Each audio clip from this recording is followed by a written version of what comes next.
You may remember earlier this year, Trump administration had said, we are making changes at the VA for LGBTQ veterans. And one of those was taking down the signage, which showed support to LGBTQ. Here at the Albuquerque VA, I didn't see that change happen until my last appointment. And I was highly disappointed. And let me tell you why. You may or may not know, I was discharged from the military in 1996 for homosexual admission. You see, the time was don't ask, don't tell. You weren't allowed to talk about it, and they weren't allowed to ask about it. But one problem, they asked a lot of other questions, a lot of times, very personal questions about my physical activities with people of the same gender, with people of opposite gender, and just things that you wouldn't want to write home about.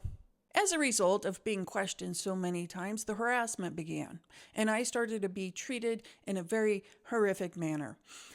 Things that people would say to me like, wait till we get you overseas and they won't know who did it to you then. And there was a lot of people being physically harmed and even unalived in the military at that time, so it just wasn't safe for somebody like me. That's where we both decided that it was time for me to part ways. I received an honorable discharge because I had outstanding service. I went through all of this traumatic experience, and even through all of it, I still was a top performer. I should be proud of that. I should have been happy about that. But here I was going through this very horrific situation where I wasn't deemed worthy enough to serve my country any longer. And then I was sent to the VA to go sign up. I did for a short time. My time visiting the VA for medical services was not great. I was pushed to the back of the line. I would show up for an appointment, not to be given my appointment on that day. I would wait days to get a call back to get back in, and I would be told when I'd ask, why can't I make an appointment when I'm set up in the VA as a veteran? They would tell me, not for veterans like you. And I would say, but I have an honorable discharge. And they would go, I understand, but it's still not for you. Because I wasn't treated well at the VA, I opted to purchase my own medical care through my employer, which I received at the time I was lucky enough to find work that had that offering. I paid a lot for medical care, and I paid a lot for medical care that I shouldn't have had to pay for. It should have been covered by the VA this entire time. Fast forward a couple of decades to where the VA is now respecting LGBTQ and putting up signage to show who is safe. And there was even doctors that you can sign up to go and see because they would say, I am an LGBTQ provider. And you would go to their office and they would have pins or they would have signage to let you know that these are safe people for you. And you can speak about your actual medical needs. When they would ask me questions about birth control, I would say, well, I'm a lesbian, and I could say that, and it would be safe to say that.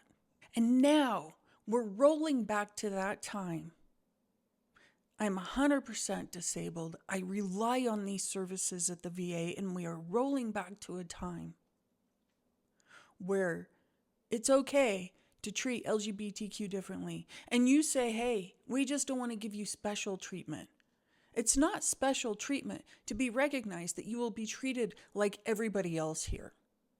That's all we want. You don't need signs to say straight people are safe here.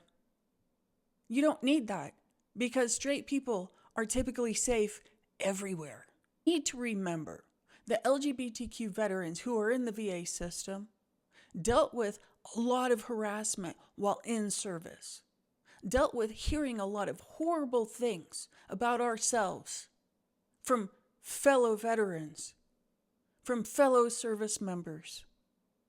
We have PTSD because of our time in service. And when I tell people that, when I tell straight people that, they say, well, you're probably just a snowflake who shouldn't have been in service anyways.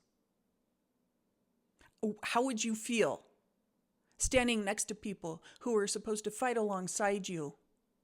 Who are supposed to keep you safe just as you keep them safe, telling you that once they get you on the battlefield, all rules are off.